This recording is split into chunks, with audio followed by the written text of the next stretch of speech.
Bonjour, bienvenue dans Révolution sociale, votre émission pour l'éveil des consciences civiques et solidaires. Avril 2022, les élèves de Sassandra sous escorte policière prennent le chemin de la préfecture de la ville. Ils vont réclamer justice pour leur ami et condisciple Grace Stella, décédée des suites d'un avortement qui a mal tourné. Pour eux, l'auteur de cette grossesse, qui semblerait être un professeur, ne doit pas rester impuni.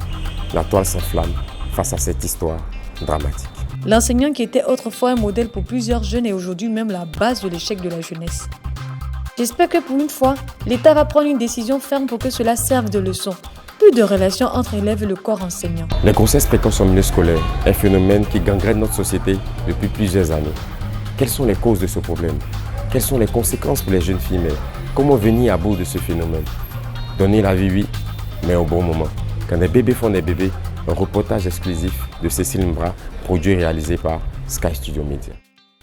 Les grossesses précoces en milieu scolaire, un phénomène qui choque même les autorités ivoiriennes. Au cours de l'année scolaire 2012-2013, on a enregistré en Côte d'Ivoire 5076 cas de grossesse. Imaginez-vous le lycée des jeunes filles, ou bien le lycée Sainte-Marie. Toutes les filles, parce qu'à Sainte-Marie, ils sont entre 4000 et 3000 élèves. Imaginez-vous toutes ces filles-là, enceintes toute une année, au cours d'une seule année scolaire. Vous voyez l'image. Et l'année-là, il y a eu des cas de grossesse en classe de CE2 dans la région de Yamoussoukro, une jeune fille de 9 ans. Pour venir à bout de ce problème, le gouvernement a lancé en 2014 la campagne Zéro grossesse en milieu scolaire. Ironie du sort, près de 10 ans après, les chiffres ne cessent de grimper.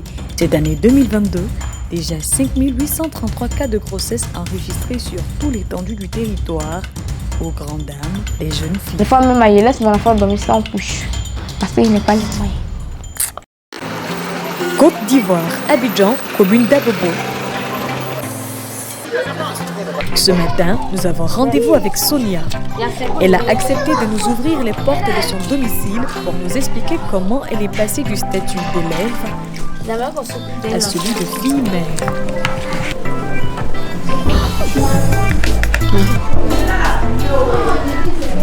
Bonjour, je vous présente ma fille, elle s'appelle Kwasi Ange Kendra Davila. Elle a 1 an et 2 mois. Elle est beaucoup capricieuse, elle pleure beaucoup, mais elle est gentille. Pardon, c'est toi qui es gentille. Comment c'est arrivé la grossesse? Il m'a dit qu'il m'aime, qu'il veut faire du sourire avec moi. Il va venir derrière mes parents pour demander ma main, qu'il va payer mon école pour me donner. Donc il m'a dit qu'il va payer mon école pour me donner là.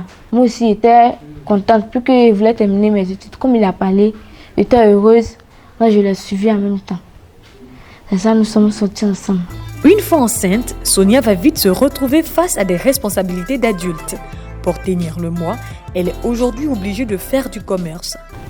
L'enfant, son papa m'envoie un peu. Donc il m'envoie un peu, je paie un peu de marchandises pour faire un peu pour qu'on s'en sort. Puis si je veux bouffer tout là, on ne va rien gagner. Je dis quand, d'après lui, à la fin de ce mois, il va chercher quelque chose pour nous envoyer. Si nous envoyons 10 000 là, 10 000 là, j'ai géré un peu, 10 quand, avec la fin de ce mois, on va arriver, m'occuper de mon enfant. Y'a plein calicho! Venez voir, y'a plein calicho! Comme Sonia, de nombreuses jeunes filles chaque année abandonnent leurs études pour avoir contracté une grossesse. Les grossesses précoces en milieu scolaire, phénomène qui touche malheureusement des enfants, souvent mal instruits sur la question.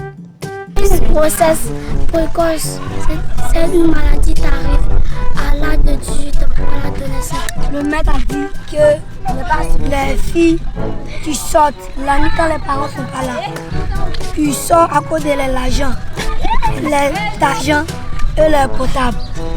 Que quand ils sortent derrière les parents, les garçons, les enceintes, à l'âge de 18 ans, à l'adolescence. Des jeunes lycéennes témoignent des cas de grossesse rencontrés en cours de scolarité. Sur ton chemin, tu as vu combien de personnes tombent enceintes? Beaucoup, hein. Là, en face de ma cour, il y avait une de mes grosses, elle est tombée enceinte. Elle est en troisième, elle a 5 fois, elle s'appelle Doris, elle est tombée enceinte. Elle voulait avoir ses menstrues et puis son gars a couché avec elle, donc il n'a pas pris le préservatif, donc elle est tombée enceinte. D'accord. Elle est dans quelle classe? Elle était en troisième. Et aujourd'hui, elle est où? Elle a arrêté ses études? Oui, oui. Pourquoi les filles tombent enceintes souvent? Qu'est-ce qu'elle a? À cause de la curiosité, comme elle a dit. Il y a le chômage aussi. Il y a la pauvreté. Lorsque tes parents ne sont pas riches, tu es obligé de partir se prostituer pour avoir un peu d'argent pour sauver la famille. Et puis il y a les professeurs aussi qui les demandent de coucher avec nous pour avoir des moyens. Donc est-ce qu'ils les tirent? Et puis il y a d'autres aussi. Et puis il y a des mauvais camarades qui les donnent des mauvais conseils, ils ont des mauvais amis, mauvaise fréquentation. Voilà. Donc ça qui fait qu'il y a d'autres filles qui tombent enceintes. Et puis il y a d'autres parents aussi qui poussent leurs enfants sur un mauvais chemin. Donc tout ça pousse les filles aussi à prendre des grossesses précoces. Prendre une grossesse en cours de scolarité, une souffrance psychologique pour ces jeunes filles qui deviennent vite la risée de tous. Pour approfondir la question, nous avons interrogé M. Osei Kwaku, psychologue et responsable de l'ONG SOS Violence Sexuelle. Il nous parle notamment des souffrances mentales endurées par les jeunes engrossés. Pour une adolescente qui contracte une grossesse, il faut dire, comme je le dis, au début, lorsque elle se sent attirée, ou du moins lorsque son ventre apparaît, c'est la honte. C'est le repli sur soi qui va faire qu'au début même elle va essayer de cacher par des habits cette grossesse, mais la grossesse finit par sortir. Et elle n'arrive plus effectivement à interagir avec son entourage. Et elle va se culpabiliser. Et donc, dans ce genre de situation, il faut faire attention. Et il faut qu'il y ait un suivi, un accompagnement, parce que sinon, elle peut même chercher, en voulant faire passer la grossesse, elle peut donc elle peut succomber. Ou elle peut donc tenter même carrément de mettre fin à sa vie, parce qu'elle ne s'imagine pas devenir mère à cet âge-là. En tout cas, elle appréhende l'issue de la grossesse et c'est ce qui la met mal à l'aise. En plus de la santé mentale, les jeunes filles précocement enceintes sont entre la vie et la mort au moment de l'accouchement. Leur corps n'est en effet pas assez mature pour supporter une grossesse. L'accouchement, une autre étape qui a été traumatisante pour la jeune Sonia. Moi, ils ne m'ont pas prévu qu'il allait accoucher par césarienne. Moi, je suis partie accoucher à Henriette. C'est dans ça, l'enfant est rentré dans mes reins, on dit il ne peut plus pousser que césarienne. On a qu'à lui faire césarienne. La césarienne, un point commun entre les filles mères. Pour le comprendre, nous avons interrogé la sage Acta. Il y a des césariennes électives, c'est-à-dire celles-là qui sont déjà programmées. Mais il y a des césariennes qui se jouent sur le coup. C'est-à-dire que c'est pendant l'action que la décision se prend. Une décision immédiate. Parce que là, il y va de la vie de la mère et du bébé. On veut sauver le couple mère et enfant. Donc là, on est obligé de prendre des mesures plus appropriées pour donner la chance à cette maman-là qui a supporté la grossesse pendant 9 mois, par la grâce de Dieu, d'avoir un beau bébé qui va lui procurer un sourire. La dame peut avoir des contractions, mais ne pas agir sur le col. Parce qu'une chose est d'avoir les contractions, une autre chose est qu'elle agit sur le col pour que le col s'ouvre, pour qu'il y ait accouchement. Et ça, les dispositifs de démarrage, vous pouvez vouloir essayer. Mais si vous essayez au bout de quelques temps que ça ne marche pas, vous la conduisez à un autre niveau. Mais là, elle ne nous a pas expliqué ce pourquoi on l'a évacuée pour faire la césarienne. Mais comme, vu l'âge qu'elle a, et moi je pense que doit être question d'un BGR ou bien d'un bassin immature et tout. Si c'est un BGR, elle ne peut vraiment pas accoucher. Qu'est-ce qu'un BGR? Le BGR, c'est le bassin généralement rétréci. Voilà. Elles ont crié ce monde. Elles m'ont dit d'éclater mes pieds, qu'elles ne m'ont pas envoyé quelque part. Elles m'ont dit, tanti, parle, faut doucement moi. Franchement, là, je suis un peu désolée. C'était vraiment pas le moment, c'est pas le cadre approprié. Comme elle a dit elle-même, elle est entre la vie et la mort. Et le fait de lui prodiguer des conseils en ce moment, ou même de la reprendre, n'est pas approprié. Mais ça peut arriver. La sage-femme, c'est une mère. Franchement, les gens ont tendance à nous vilipender, nous jeter des discrédits. Mais d'abord, c'est une mère. Peut-être que cette sage-femme-là a une fille du même âge que cette jeune fille, la douleur que ressent une mère de pouvoir savoir que sa fille se trouve dans ce phénomène-là, vraiment, c'est extrêmement délicat. Et elle se met automatiquement à la place de la maman de la jeune fille, raison pour laquelle je dis en griffe, elle s'est permise de lui dire « mais tu es jeune, pourquoi ?» Franchement, ce n'est pas le cadre approprié. La plupart du temps, quand on a ce genre de cas, on attend, comme on le dit, après l'accouchement, c'est-à-dire en post-natal.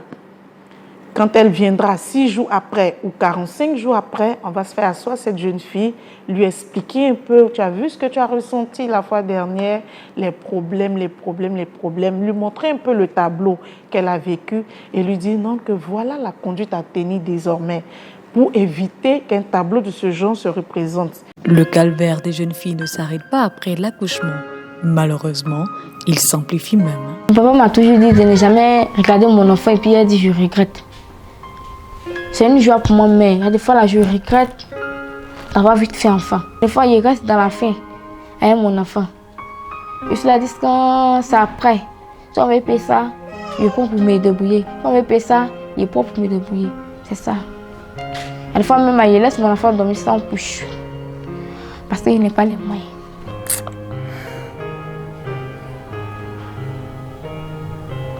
Mais tu te sens coupable toi-même? Oui, quelquefois, je me sens coupable. Je me sens coupable. Je me dis que si moi, je n'avais pas accepté là, tout ça n'allait pas arriver. Parce qu'il a accepté que tout ça allait arriver. Je me sens coupable. Face à un tel désarroi, la question de l'éducation sexuelle se pose. Qui, de l'école, de la société ou des parents, en est responsable? Pour en parler, nous sommes allés vers Eunice Telero, blogueuse, spécialiste de la relation parent-enfant. Si les parents ne parlent pas de sexualité, d'autres canaux, d'autres éléments le feront à leur place. Les amis, la télé, comme je le disais, Internet, les affiches publicitaires, les éléments de décoration, l'école. Les enfants peuvent même être confrontés à la sexualité la première fois par des abus. Et qui est légitime pour parler de sexualité? Absolument les parents, parce que l'école n'existait pas avant les parents. Les parents ont existé avant que l'école ne soit créée. C'est la raison pour laquelle c'est important que les parents puissent aborder la question avec leurs enfants. Seulement, le problème, c'est que ce sujet de la sexualité est tellement tabou que les parents se retrouvent complètement dépourvus parce que leurs parents ne leur ont pas parlé de sexualité. Et leurs parents ne sont pas blâmés parce que les parents de leurs parents n'ont pas parlé de sexualité.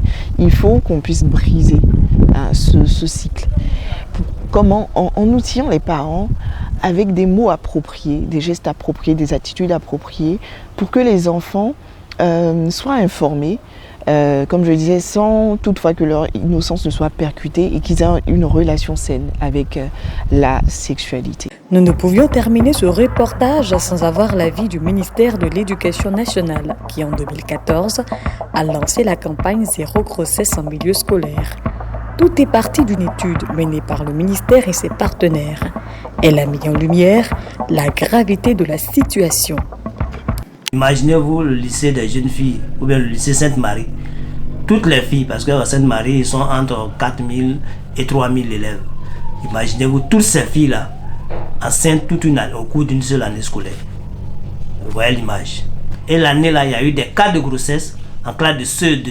Dans la région de Yamoussoukro, une jeune fille de 9 ans. Dans le cadre de cette campagne, plusieurs activités ont été menées, parmi lesquelles nous pouvons citer la diffusion des leçons d'éducation sexuelle à tous les niveaux d'enseignement, la sensibilisation à travers des élèves instruits sur la question, la sensibilisation à travers les arts et la culture, portée par le Festival national du théâtre scolaire.